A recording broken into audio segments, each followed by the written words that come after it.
Students और friends, welcome back to my channel.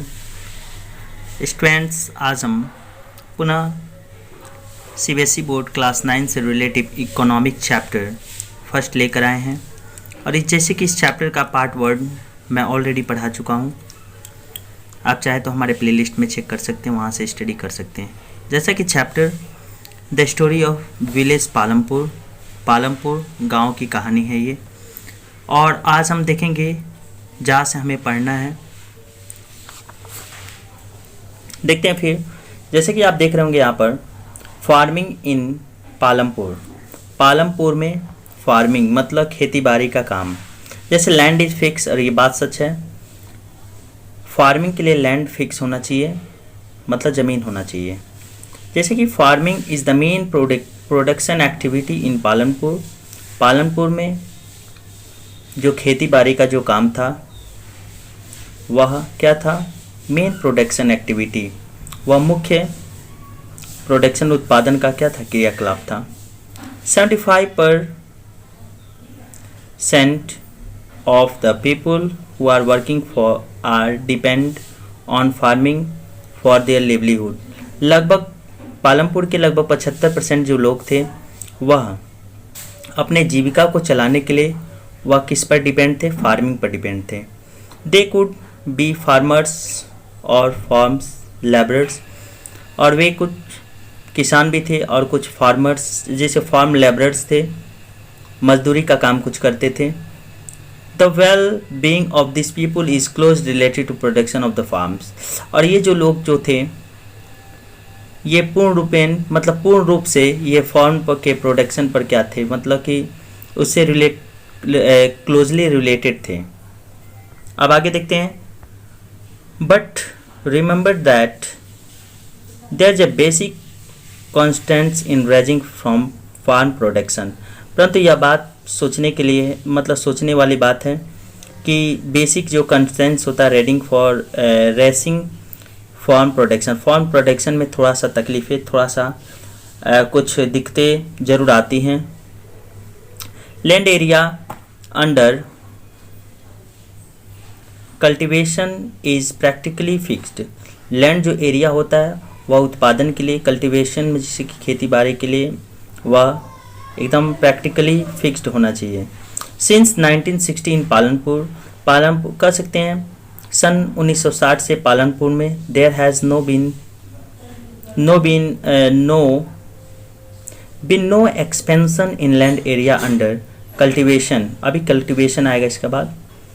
जैसे कि सन 1960 से पालनपुर में मतलब खेती बाड़ी के लिए कुछ ज़्यादा ज़मीन नहीं बच सकी थी। 1960 से पालनपुर में खेती ज़्यादा नहीं रह गई थी, खेती के लिए ज़्यादा ज़मीन नहीं था। बाय देन तब सम ऑफ द वेस्टलैंड्स मतलब होता है जो बेकार की खाली पड़ी ज़मीन in the village has been converted to cultivable land. और तब जो जो गांव में जो वेस्ट लैंड्स थे वो अब धीरे धीरे कल्टिवेटिव लैंड में क्या हो गई? बदल गई। There exists no further scope of increase farm production by bringing a new land under cultivation. इसका मतलब यह हुआ कि अब गांव में और अधिक खेती के लिए ज़मीन नहीं बची थी, कह सकते हैं, या हम कह सकते हैं अब कोई भी स्कोप ही नहीं बचा था जिससे लैंड में और अधिक कल्टीवेशन की जा सके। जैसे कि जो ज़मीन थी वह फिक्स थी कि हाँ किस ज़मीन पर घर को रहना है, घर बनाना है, किस ज़मीन के लिए खेती करना है। अब कुछ शेष ज़मीन नहीं रह गई थी। आइए फिर देखते हैं यहाँ से, ये थोड़ा सा ध्यान रखेंगे। जैसे कि the standard unit of measuring lands is hectare. Through in the village you may find land area being discussed in local unit such as bigha, ये गुण था etc। जैसे कि हम जानते हैं कि जो ज़मीन को हम नापते हैं वो हेक्टेयर में नापते हैं, और हम जैसे कि हम कह सकते हैं पर जो हेक्टेयर जो होता है पर 100 मीटर स्क्वायर को हम हेक्टेयर कहते हैं। और जैसे कि गांव में हम इसका इस्तेमाल करते जैसे बीघा कहते हैं या गुट्ठा बोलते हैं। 1 hectare equal to area of the square, जैसे कि मैं बता दिया 100 जो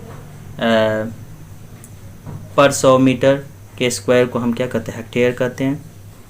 can you compare the area 1 hectare with the area of your school ground, जैसे कि क्या आप 1 हेक्टेयर मतलब जो ज़मीन हो की तुलना आप अपने विद्यालय के मतलब ज़मीन प्लेग्राउंड से, जैसे कि ग्राउंड से आप कर सकते हैं। आइए फिर देखते हैं यहाँ से। करा is there a way one can grow more from the same land, क्या कोई ऐसा तरीका है कि एक ही ज़मीन पर कोई भी व्यक्ति मतलब अधिक से अधिक फसल को क्या कर सकता है, उगा सकता है। आइए फिर इसके बारे में समझते हैं। In the kinds of crops grown and facility available Palampur में जो खेती का जो फैसिलिटी जो क्या था उपलब्ध था, वो dismembered village of the western parts of the state of Uttar Pradesh, वह ज़मीन लगभग वह खेती बाड़ी का जो काम था लगभग उत्तर प्रदेश के जो वेस्टर्न पार्ट जो था मतलब पश्चिमी जो पार्ट था वह उससे रिसेंबल करता था, उसके जैसे था। All land is cultivated in Palampur, no land is left idle, मतलब पालमपुर में जितने ज़मीन थे जो बचे ज़मीन जो थे उसमें सब कल्टिवेट मतलब खेती बाड़ी का काम चलता था और अधिक ज़मीन नहीं बची थी। ड्यूरिंग द रेनी सीजन के दौरान खरीफ फार्मर्स ग्रो जावर एंड बाजरा, मतलब बरसात के समय मतलब रेनी सीजन में जो किसान थे वो जावर जैसे कि बाजरा क्या करते थे, मक्का और कह सकते हैं कि बाजरा क्या करते थे, बोते थे। This plants are use as cattle feed, और यह उनके मतलब मवेशियों के लिए यह एक चारा का काम करता था। It is followed by the cultivation of potato under the October and December, अक्टूबर और दिसंबर के बीच मतलब जो फार्मर्स वहाँ के थे वो पोटैटो मतलब आलू का कल्टिवेशन करते थे। इन द विंटर सीजन रबी, जिसको विंटर सीजन हम रबी बोलते हैं, fields Son with the wheat, मतलब कि लोग क्या कर देते थे, गेहूँ बो देते थे। From the wheat products farmers keep enough wheat for the families consumptions, और जो उत्पादन जो गेहूँ का उत्पादन जो होता था वो फार्मर्स कुछ अधिक मतलब घर के कंजप्शन मतलब घर के काम में, जैसे कि कहने का मतलब घर के खर्च के लिए रख लेते थे। एंड सेल द सरप्लस का मतलब होता है एक्स्ट्रा, इसका सिनोनिम्स बात करें तो एक्स्ट्रा, और जो सरप्लस जो गेहूं होता था वह उसे मार्केट वहीं बगल में जो मार्केट था, जैसे कि रायगंज, अभी मैं आपको बताया था इसके प्रीवियस वीडियो में, रायगंज जो था वह मतलब पालमपुर से लगभग 3 किलोमीटर दूर था। वहाँ पर वह क्या करते थे, गेहूं को अपने फसल को क्या करते थे, बेच देते थे। A parts of the land area is also devoted to sugar cane which the harvest once every year, और भी मतलब एक लैंड पर मतलब खेती करने का एक और मतलब तरीका था, वह था शुगर कैन, जो कि वर्ष में एक बार उसे हार्वेस्टेड किया जाता था, उसकी कटाई की जाती थी। Sugar cane in its raw forms and jaggery is sold to traders in Shahpur, और शाहपुर में जो व्यापारी थे उनसे मतलब शुगर कैन जैसे कि रॉ ये होते हैं कच्चे मतलब फसल होते हैं, उसे मतलब कि जैसे कि मीठा बनाने के लिए, जैसे जगरी मतलब था गुड़ बनाने के लिए क्या करते थे, बेच देते थे।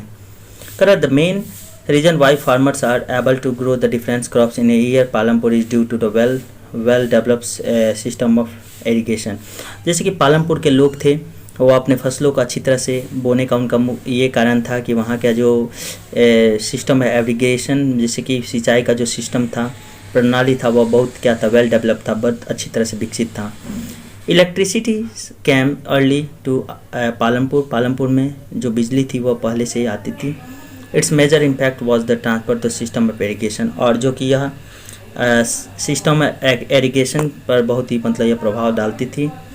आगे फिर दे रहे Persian wheels were till then by use the farmers draw water from the irrigation small field, जैसे कि यहाँ हम देख रहे होंगे पर्शियन विल क्या होता है, जैसे कि एक गोला सा एक पहिया नुमा होता है, और जिसका यूज़ हम धागा हम क्या करते थे, तो उसमें जैसे कि रस्सी बांध कर और वेल से मतलब कुआं से क्या करते थे, पानी निकालते थे, ये भी काम वहाँ चलता था। आगे फर्क यूज़ फॉर फार्मर्स टू, ये जैसे कि मैं बता दिया, एंड इरिगेट स्मॉल फील्ड्स, और इससे छोटे छोटे खेतों को क्या करते, सिंचाई कर देते थे लोग। People saw that the electric run tube wells could irrigate much, जैसे कि लोगों ने यह भी देखा कि जैसे कि इलेक्ट्रिक जो था वो ट्यूबवेल के थ्रू, ट्यूबवेल में क्या करते हैं फिर वो सब जैसे कि व्यवस्थित किए थे इरिगेट करने के लिए, अधिक से अधिक अपने खेतों को क्या करने के लिए, इरिगेट करने के लिए। जैसे कि आप देख सकते लार्जर एरिया मोर इफेक्टली, जैसे कि जो ज़्यादा ज़मीन जो था वह उसे आसानी से वह क्या करते सिंचाई कर देते थे। The first few tubewells were stabilized by the government, और ये जो फर्स्ट ट्यूबवेल जो था वह गवर्नमेंट के द्वारा संचालित की गई थी। Soon however farmers started setting up private tubewell, अब धीरे धीरे जो फार्मर्स थे वो अपने प्राइवेट जैसे कि एक अपने निजी ट्यूबवेल वह व्यवस्था कर लिए थे। As the result by mid 17th century the entire cultivated area of 200 hectares were irrigated, और इसका परिणाम यह हुआ कि जैसे कि 1970 के मध्य मतलब जो काफ़ी खेत जो बचे थे जिसको अच्छी तरह से सिंचाई नहीं हो पाते, जिसके लगभग कि हम कह सकते हैं 200 हेक्टेयर खेत को आसानी से क्या कर लिया जाता, सिंचाई कर लिया जा सकता था।